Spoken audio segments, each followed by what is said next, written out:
karunia-Nya yang tidak terhingga. Antara lain, kita masih hingga saat ini menjadi orang-orang yang mukmin.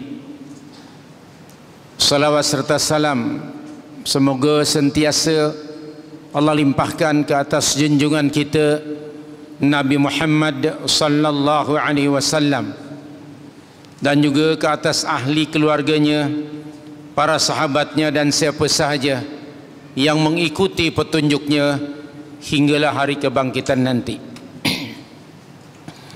Hadirin hadirat hafizakumullah, ucapan terima kasih terlebih dahulu kepada pihak Jabatan Agama Islam Perlis, Jabatan Mufti Negeri Perlis, dan juga Masjid Tuanku Said Petra yang telah sudi untuk menyambung silaturahim bagi saya datang ke majlis ini bagi mengisi masa yang ada. Lebih kurang difahamkan tadi berapa minit? 10 minit ke 15 menit? 10 menit ya, subhanallah. Berat ini ya, masa yang pendek ini. Taib, ya, lebih lagi. Ini atas apa namanya, arahan kita pengarah nih. Baru nampak, saya minta maaf. Yang berbahagia pengarah Jabatan Agama Islam Perlis Dr. Azman, hafizahullah. Hadirin hadirat, malam ini tajuk yang diberikan ialah mengambil pengajaran dari salah seorang di antara sahabat Rasul sallallahu alaihi wasallam yang telah mendapat berita gembira daripada Rasulullah sallallahu alaihi wasallam bahawa ia akan masuk syurga. Di antara 10 orang yang dijanjikan Rasul sallallahu alaihi wasallam dalam hadis yang sahih bahawa mereka akan masuk syurga ialah Sa'id bin Zaid radhiyallahu anhu. Kita ingin membincangkan serba sedikit tentang tokoh yang mulia ini. Yang pertama tentu kita ingin membincangkan ayah kepada Sa'id, yaitu Zaid bin Amr bin Nufail bin Abdul Uzza Al-Adawi. Beliau Zaid ini seorang yang masih berpegang dengan ajaran yang ditinggalkan oleh Nabi Allah Ibrahim alaihissalam. Seorang tokoh yang berjiwa Islam sebelum datang Islam. Diriwayatkan pada satu hari orang-orang Quraisy mereka meraihkan satu hari perayaan yang besar, di mana mereka berpakaian yang serba cantik lagi indah, sama ada yang lelaki, yang wanita atau kanak-kanak.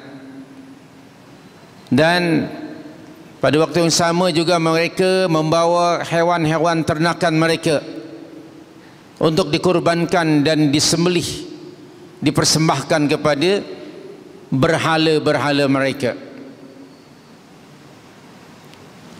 Lalu Zaid bin Amr bin Nufail ini, dia kata Asma binti Abu Bakar radhiyallahu anhuma, pada hari itu beliau juga menyaksikan peristiwa tersebut, dan beliau berdiri dengan bersandar pada bangunan Ka'bah Al-Musharrafah, dan beliau mengatakan lebih kurang, wahai kaum Quraisy, wallahi, kata beliau, sesungguhnya Allah lah yang telah menciptakan hewan-hewan ini. Allah lah yang telah menurunkan air hujan dari langit, yang dengan air hujan itu tumbuhlah rerumputan atau rumput-rumput yang menjadi makanan hewan ternakan kamu. Lalu kenapa kamu menyembelih hewan-hewan ini tanpa menyebut nama Allah, dan kamu pula hendak mempersembahkannya kepada berhala? Bukankah ini satu tindakan yang tidak baik, satu tindakan yang bercanggah dengan kenyataan? Perkataan beliau ini didengar oleh Al-Khattab, ayah kepada Umar Ibn Al-Khattab radhiyallahu anhu. Dia marah sekali. Dia kata, wahai Zaid, aku sudah tidak tahan lagi dengan ucapan-ucapanmu yang menghina kami, menghina Tuhan-Tuhan kami, menghina cara-cara hidup kami, dengan nada yang marah dan bahkan dilempangnya Zaid itu. Lalu Al-Khattab dia menghalau Zaid daripada Makkah, keluar kota Makkah, dan beliau bersembunyi bertinggal di Gua Hira. Lalu Al-Khattab memerintahkan beberapa orang pemuda Quraisy untuk menghalang beliau. Zaid datang kembali masuk ke kota Makkah. Demikianlah tindakan kaum Quraisy terhadap Zaid, yang padahal pada masa itu beliau belum lagi Muslim, tetapi masih berpegang dengan akidah sakibaki pengajaran yang ditinggalkan oleh Ibrahim ataupun Ismail alaihissalam. Lalu secara diam-diam beliau pun menemui beberapa orang tokoh di Makkah Al-Mukarramah, antaranya Waraqah bin Naufal. Ditemui ada bertiga orang tokoh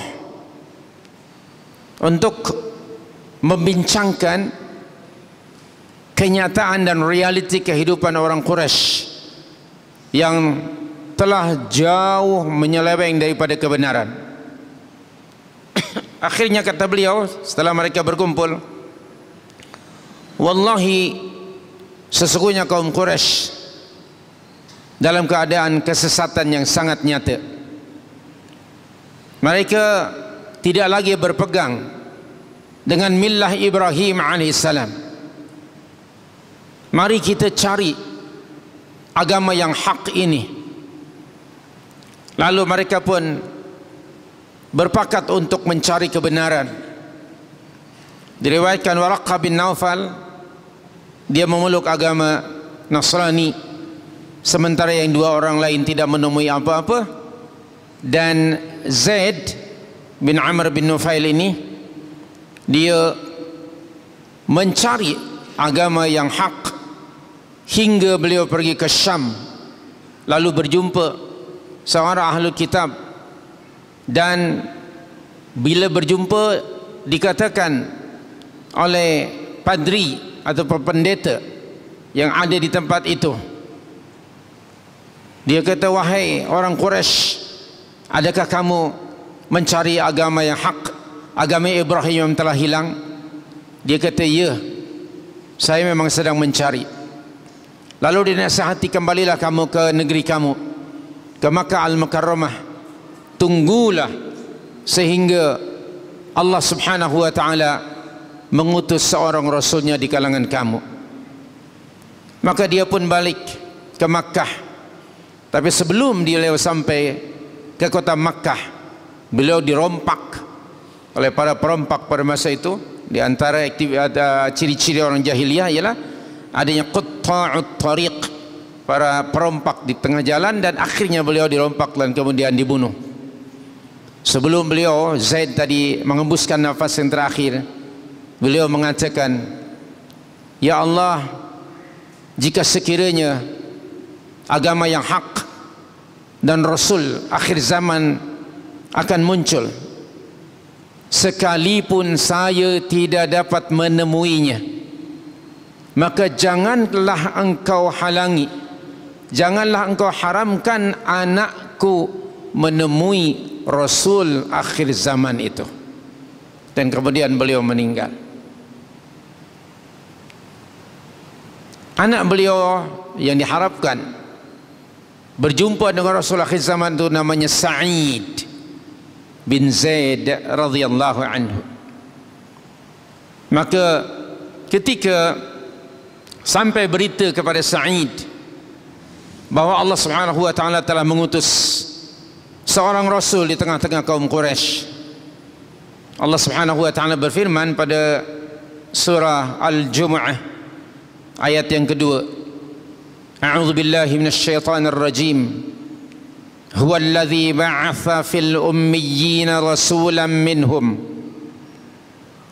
yatlu 'alaihim ayatihi wa yuzakkihim wa yu'allimuhumul kitaba wal hikmah wa in kanu min qablu lafi dhalalin mubin. Dialah Allah Subhanahu wa taala yang telah mengutus kepada kaum ummiyin seorang rasul di kalangan mereka, yaitu Muhammad bin Abdullah salawatullahi alaihi wasallam, yang tugasnya ada tiga. Yang pertama ialah yatlu alaihim ayati, yang membacakan kepada mereka ayat-ayatnya. Kedua, wa yuzakkihim, dan mensucikan ataupun membersihkan jiwa mereka dari kotoran-kotoran kekufuran, kesyirikan, khurafat dan sebagainya. Yang ketiga, wa yu'allimuhumul kitaba wal hikmah, dan mengajarkan mereka Alkitab, yakni Al-Quran dan As-Sunnah. Wa in kanu min qablu lafi dhalalin mubin, sekalipun dahulunya mereka dalam kesesatan yang amat sangat nyata. Bila Sa'id mendengar pengutusan Muhammad bin Abdullah ini, maka segera ia menemuinya dan kemudian mengimani kerasulannya. Begitu mudah dan cepat baginya. Tidak heran, kerana Sa'id beliau membesar dalam keluarga seorang ayah yang sangat mengambil berat tentang kebenaran, seorang ayah yang selalu mengajar dan mendidik anaknya akan ke satu kebenaran. Seseorang yang telah mendapat berita dari ayahnya akan kedatangan Rasul akhir zaman atas berita yang disampaikan oleh seorang ahli kitab kepada beliau. Ini kerana kerasulan Muhammad sallallahu alaihi wasallam itu telah termaktub dan ada tercatat di dalam kedua kitab samawi, yaitu Taurat dan Injil. Allah ada bagi tahu dalam surah yang kedua ayat 146, alladzina atainahumul kitaba ya'rifunahu kama ya'rifuna abna'ahum, ila akhiril ayat.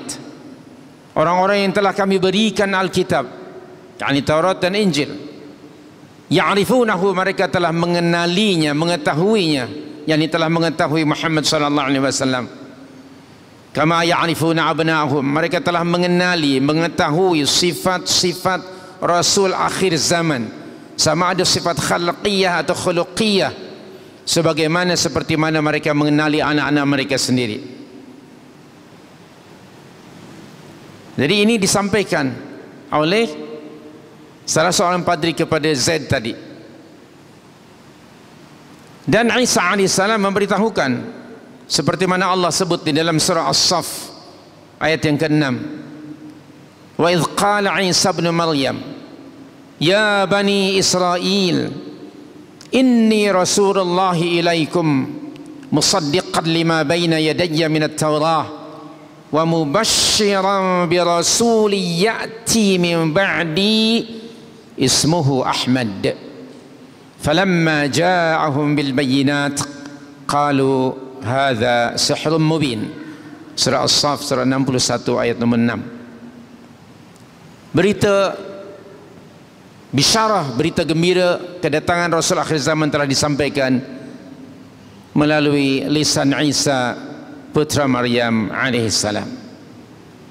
Maka kembali kepada Sa'id tadi, beliau begitu mudah setelah mendengar kerasulan Rasul sallallahu alaihi wasallam, kerana beliau sangat yakin bahawa Allah Subhanahu wa taala mengutus rasulnya ini untuk membimbing umat ke jalan yang hak, untuk menyampaikan bisyarah, berita gembira kepada mereka yang beriman dan mengerjakan amal saleh, bahawa bagi mereka akan mendapat keampunan, keridhaan, rahmat dan syurga Allah Subhanahu wa taala.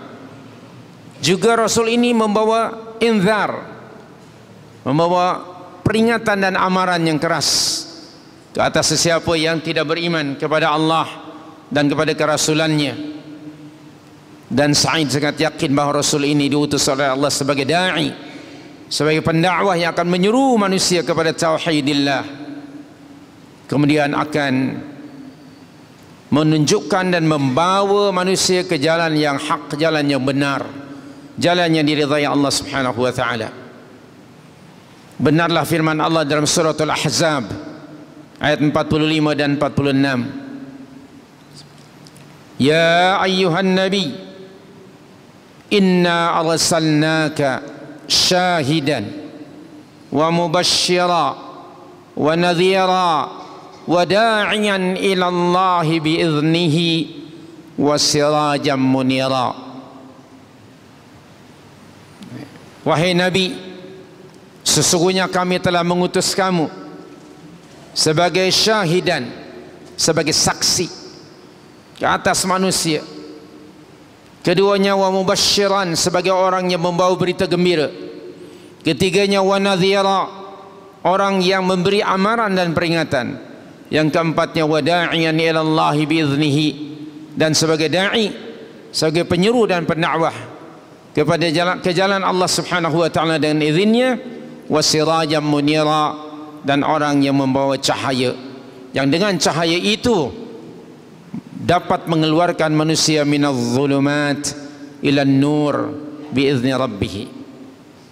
Demikian tentang Sa'id begitu mudah beriman kepada kenabian Rasul sallallahu alaihi wasallam. Lalu beliau pun tidak hanya untuk dirinya, segera balik ke rumahnya dan menyampaikan dakwah Islamiyah ini supaya beriman kepada kerasulan Muhammad bin Abdullah sallallahu alaihi wasallam, beriman kepada tauhidillah. Maka diajaklah istrinya, istri yang disayanginya, yaitu Fatimah bintil Khattab, yang merupakan saudara perempuan bagi Umar ibn al-Khattab radhiyallahu anhu. Dan istrinya pun akhirnya beriman. Kemudian beliau pun segera tidak hanya mengucap syahadatain, tetapi beliau mempelajari agama yang baru dianutnya ini. Dan beliau belajar daripada seorang sahabat yang namanya Khabbab bin Al-Munzir radhiyallahu anhu. Maka ketika beliau belajar memperdalam agama ini pada masa itu, tentang aqidah tauhid, tentang ar-risalah dan rasul, dan juga tentang yaumul qiyamah, surah-surah ataupun wahyu yang Allah wahyukan kepada Nabi sallallahu alaihi wasallam sebelum hijrah disebut makkiyah. Pada surah-surah makkiyah fokus perhatiannya pada 3 perkara. Satu ialah tauhidillah, tentang keesaan Allah Subhanahu wa taala, sama dari sudut rububiyahnya, dari sudut asma wa sifat, ataupun dari sudut uluhiyahnya. Yang kedua tentang ar-rasul war risalah, tentang rasul dan kerasulannya, misi yang dibawanya. Dan yang ketiga tentang yaumul ba'ats, atau hari kebangkitan atau hari kiamat. Semua surah-surah makkiyah isi kandungannya menjelaskan 3 perkara ini dengan berbagai cara dan uslub. Beliau belajar daripada gurunya tadi, Dan kemudian beliau tidak hanya apa yang dia pelajari itu dia praktikkan, tidak hanya for the sake of knowledge, ya, tidak hanya untuk pengetahuan, tapi beliau praktikkan, dilaksanakan sehingga beliau menjadi manusia yang baru. Beliau merubah jiwa dan dirinya, serta jiwanya, dirinya, fikirannya, worldview-nya menjadi manusia yang baru, yang menggantikan sistem yang lama, sistem jahiliyah, dengan sistem yang baru. Maka beliau menjadi manusia baru, bukan fizikal dan lahiriahnya, tetapi ialah minda dan jiwanya, menjadi seorang muslim yang tunduk, patuh, taat sepenuhnya ke atas manhaj atau sistem ataupun pengajaran yang dibawa Nabi sallallahu alaihi wasallam. Itulah seorang muslim yang sebenarnya, orang yang sentiasa tunduk dan patuh. Allah ada bagi tahu dalam banyak ayat dalam Al-Quranul Karim, sama ada Al-Baqarah 208 ataupun Surah An-Nisa ayat 65 dan banyak lagi, untuk dirujuk agar kita menjadi seorang muslim yang total, keseluruhan sistem hidup kita hanya tunduk, patuh, taat pada apa yang Allah Subhanahu wa taala turunkan ke atas kita. Kemudian pada waktu yang sama, Umar bin Khattab radhiyallahu anhu sebagai seorang tokoh Quraisy yang sangat bengis, dia sentiasa tidak hanya memarahi, bahkan mencerca, mencela siapa saja yang diketahui sudah masuk agama Islam ini. Bahkan beliau berusaha untuk membunuh Nabi sallallahu alaihi wasallam. Secara ringkas, ketika beliau hendak mencari Nabi sallallahu alaihi wasallam, berjumpa dengan seseorang dan ditanya, hendak ke mana kamu? Aku nak cari Muhammad untuk aku bunuh. Kata orang ini, kenapa kamu sibuk tentang Muhammad? Dalam keluarga kamu sendiri ada yang sudah memeluk agama ini oleh Muhammad itu. Beliau terperanjat. Siapa dia? Adik kamulah, Fatimah itu. Maka beliau pun segera balik ke rumah Fatimah, dan sebelum masuk dia mendengar ada ayat Al-Quran yang sedang dibaca, yang ketika itu Zaid dan istrinya Fatimah mempelajari Al-Quran daripada Khabbab. Terdengar suara itu, Umar pun segera mengetuk pintu dengan nada yang marah. Beliau minta kepada adiknya untuk diberikan apa yang dibacanya, tapi tentu tidak diberikan, dibagi. Dan Zaid suami tadi menyembunyikan tok gurunya tadi, guru yang mengajar dia, dan kemudian Umar marah, dipukulnya Zaid. Demikian juga adiknya itu Fatimah binti Khattab radhiyallahu anha, hinggalah berdarah-darah wajahnya ataupun mungkin mukanya ataupun mulutnya karena disepa oleh Umar. Dan akhirnya Umar pun merasa menyesal kenapa dia berbuat demikian ke atas adiknya sendiri. Dan akhirnya dia minta, dia kata, apa yang kamu baca tadi? Ini adalah Al-Quranul Karim, ayat-ayat yang diterima Nabi, dan Zaid mempelajarinya dari Nabi SAW melalui gurunya tadi. Dan ketika diminta, kata Fatimah, aku tidak akan berikan kerana engkau masih najis. Lalu diminta untuk mandi, dan akhirnya dibaca rupanya ayat itu, surah apa? Surah Taha, ayat yang pertama hingga ayat yang kelima. Lalu Umar menggeletar jiwanya membaca ayat itu, dan akhirnya minta ditunjukkan di manakah beradanya Nabi Muhammad sallallahu alaihi wasallam, dan akhirnya beliau masuk Islam. Jadi Zaid menjadi sebab Umar bin Khattab masuk ke dalam Islam. Hadirin hadirat hafizakumullah, demikian Zaid akhirnya tidak hanya beliau mempelajari, mengamalkan, bahkan beliau terus mengajak orang kepada berdakwah, menjalankan tugasnya sebagai muslim, mengajak manusia kepada tauhidillah, melaksanakan al-amru bil ma'ruf wan nahyu 'anil munkar. Demikian hendaknya setiap muslim juga meniru, mengambil pengajaran daripada Zaid ini. Yang pertama, apabila kita tahu satu kebenarannya datang dari Allah dan Rasulnya, maka segeralah, jangan tunggu-tunggu, segera kita terima kebenaran itu, fahami, pelajari, ikuti dan laksanakan, jangan ditunggu-tunggu. Allah menyatakan wasari'u dalam surah 3 ayat 133, di dalam surah 57 ayat nombor yang ke-21, sabiqu, bersabaqahlah kamu. Demikian sikap seorang mukmin. Kedua, apabila kita menjadi seorang mukmin, maka kita mesti yakin akan kebenaran agama ini, bahwa Islam adalah satu-satunya agama yang hak, agama yang diridhai Allah Subhanahu wa taala. Pada surah yang ketiga ayat 85, wa may yabtaghi ghairal islami dina fala yuqbala minhu wa huwa fil akhirati minal khasirin. Pada surah 3 ayat yang ke-19, innad dina 'indallahil islam.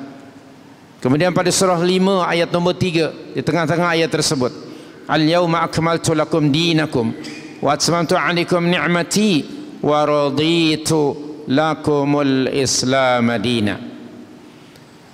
Berikutnya kita ambil pengajaran daripada sejarah Zaid ini. Pelajari agama dari sumbernya yang asal, yang asli, yaitu kitab Allah dan sunnah nabawiyah. Al-Quran adalah kalamullah dan juga sunnah nabawiyah juga wahyu. Ini kerana Allah menyatakan dalam surah An-Najm surah 53 ayat 3 dan 4 tentang Nabi sallallahu alaihi wasallam, wa ma yantiqu 'anil hawa in huwa illa wahyu yuha. Dan kita wajib juga menerima, melaksanakan apa yang diperintahkan Rasul dan meninggalkan apa yang ditegahnya. Tadi Imam membaca surah Al-Hasyr ayat nombor yang ke-7, wa ma ataakumur rasulu fakhudhuhu wa ma nahakum anhu fantahu. Mari kita menjadi muslim yang dinyatakan Allah dalam surah Al-Baqarah 208, ya ayyuhalladzina amanu udkhulu fis silmi kaffah. Mudah-mudahan Allah memberikan taufik kita dapat mengambil pengajaran pada Zaid. Berikutnya, tidak hanya menjadi seorang muslim itu orang yang tunduk patuh taat pada kebenaran, tapi ada tugas kita yang berikutnya, yaitu berdakwah dan mengajak manusia ke jalan Allah Subhanahu wa taala. Kita termasuk umat pilihan Allah Subhanahu wa taala. Dalam surah 22 surah Al-Hajj ayat 78, Allah Subhanahu wa taala berfirman, wajahidu fillahi haqqa jihadih huwajtabakum. Huwajtabakum, dia telah memilih kamu. Kita adalah orang-orang yang telah dipilih oleh Allah Subhanahu wa taala untuk menjadi umat Rasul sallallahu alaihi wasallam, dan tugas kita ialah meneruskan tugas Nabi sallallahu alaihi wasallam, yaitu da'watun nas ila tauhidillah. Allah berfirman pada surah 16 125, ud'u ila sabila rabbik. Kemudian pada surah yang ketiga ayat 104, wal takum minkum ummatun yad'una ilal khair wa ya'muruna bil ma'ruf wa yanhauna 'anil munkar wa tu'minuna billah, ila akhiril ayat. Dan di dalam surah 9 ayat nombor 71, wal mu'minuna wal mu'minat ba'dhum awliya'u ba'd ya'muruna bil ma'ruf wa yanhauna 'anil munkar wa yuti'una Allah wa rasulah, hinggalah hujung ayat. Bahkan menjadi prasyarat untuk menjadi umat yang terbaik dalam surah yang ketiga ayat 110, Allah berfirman, kuntum khaira ummatin ukhrijat linnas ta'muruna bil ma'ruf wa tanhauna 'anil munkar. Salah satu di antara sunnah nabawiyah yang ramai umat Islam ini mengabaikan, yaitu da'watun nas ila tauhidillah, seperti tadi dalam surah yang ke-33 ayat 46. Dan Zaid dalam hidupnya beliau sentiasa memperjuangkan agama Allah, berjihad pada jalan Allah dengan sebenar-benar jihad, bi amwalihi, dengan harta dan jiwanya. Mari kita tiru perjuangan sahabat yang mulia ini, sehingga beliau termasuk salah seorang 10 orang yang dijanjikan syurga, ialah manusia yang sentiasa berjihad pada jalan Allah. Allah Subhanahu wa taala menyatakan bagi kita dalam surah 61 ayat nombor 10 hinggalah ayat yang ke-14, ya ayyuhalladzina amanu hal adullukum ala tijaratin tunjikum min adzabin alim tu'minuna billahi wa rasulih wa tujahiduna fi sabilillah wa tujahiduna bi amwalikum wa anfusikum fi sabilillah dzalikum khairul lakum in kuntum ta'lamun yaghfir lakum dzunubakum wa yudkhilkum jannat, hinggalah hujung ayat. Dan selanjutnya beliau menggunakan seluruh hidupnya hanya untuk menegakkan agama Allah Subhanahu wa taala. Ambil pengajaran dari sini. Untuk apa kita hidup dan dihidupkan oleh Allah? Antaranya ialah untuk menegakkan agama Allah Subhanahu wa taala di atas muka bumi ini.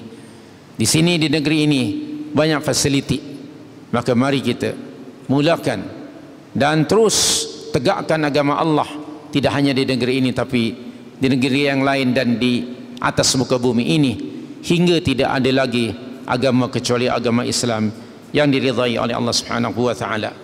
Dan yang terakhir, beliau pada satu hari terkena fitnah. Ada seorang wanita yang namanya Arwa bin Uwais, dia memfitnah kononnya Zaid telah mengambil atau mengubah tanda tanah. Mana-mana tanah kan ada apa? Ada batasnya kan? Kononnya Zaid telah mengalihkannya. Akhirnya wanita ini buat laporan pada Gubernur Marwan bin Al-Hakam, waktu itu Gubernur Madinah, dan akhirnya beliau dipanggil. Zaid tadi dipanggil, lalu beliau mengatakan bahawa bagaimana mungkin aku akan mengambil tanah orang lain sedangkan aku mendengar Rasulullah sallallahu alaihi wasallam berfirman, bersabda, barang siapa yang secara zalim mengambil sejengkal saja tanah milik orang lain, maka Allah akan benamkan ia ke dalam 7 lapis tanah ataupun 7 lapis bumi ini pada hari kiamat nanti. Dan barang siapa yang mati mempertahankan hartanya, maka dia adalah syahid. Bagaimana mungkin aku akan mengambil harta orang lain sedangkan aku mendengar Rasulullah bersabda seperti itu. Akhirnya beliau pun berdoa.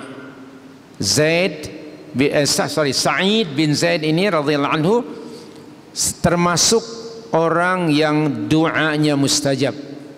Lalu dia pun berdoa, ya Allah, jika sekiranya wanita ini berdusta, aku mohon kepadamu, butakanlah kedua matanya sebelum ia mati, dan aku mohon kepadamu, biarlah ia mati masuk ke perigi yang ada di tanah yang dia akui ini.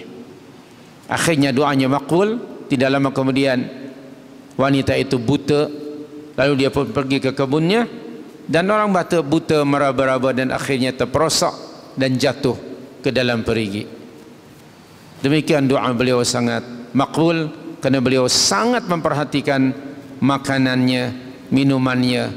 Tidak akan beliau makan dan minum yang syubhat, watma yang haram. Beliau menjaga perkara itu, benar-benar melaksanakan firman Allah pada surah Al-Baqarah ayat yang ke-168, juga ayat 172. Subhanallahil Karim.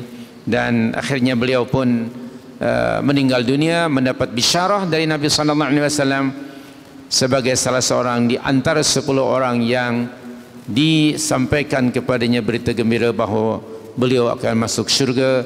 Dan beliau meninggal pada satu riwayat dikatakan tahun 51 Hijriah, dan ada riwayat mengatakan tahun 50 Hijriah, dan ada juga mengatakan riwayat tahun 52 Hijriah.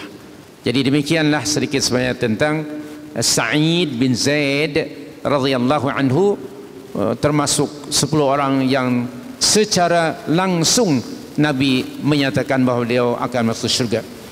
Kemudian kita tidak boleh menyatakan secara pasti bahawa si fulan ini akan masuk syurga kecuali ada persaksian daripada Allah Subhanahu wa taala ataupun daripada Rasul sallallahu alaihi wasallam. Yang dibolehkan ialah kita hanya mengharap mudah-mudahan hamba Allah yang meninggal ini beliau termasuk min ahlil jannah.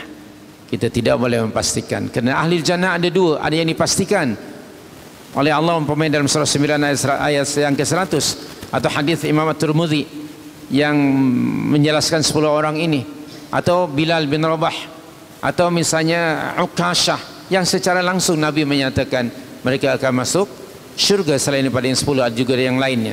Tetapi selain daripada mereka, generasi selepas mereka, kita hanya mengharap semoga mereka termasuk salah seorang di antara penghuni syurga secara am, yang Allah menjelaskan dalam Al-Quran sifat-sifatnya yang am.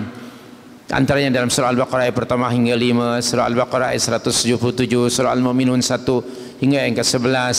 Kemudian pada surah 3 ayat 133 hingga 136. Demikian juga dalam surah 23 ayat pertama hingga 11, dalam surah yang ke-51 ayat yang ke-16 hingga ayat ke-19.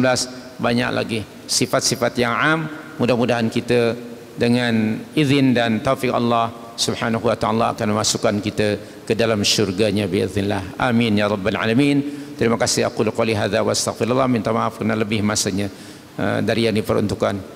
Terima kasih. Aku qouli hadza wa astaghfirullah. Kita akhiri majlis ilmu ini dengan bacaan tasbih kifarah. Subhanaka Allahumma wa bihamdik asyhadu an la ilaha illa anta astaghfiruka wa atubu ilaika. Wa sallallahu wasallam ala nabiyyina Muhammad wa ala alihi wa sahbihi ajma'in. Wa akhiru da'wana anil hamdulillahi rabbil alamin. Wassalamu alaikum warahmatullahi wabarakatuh.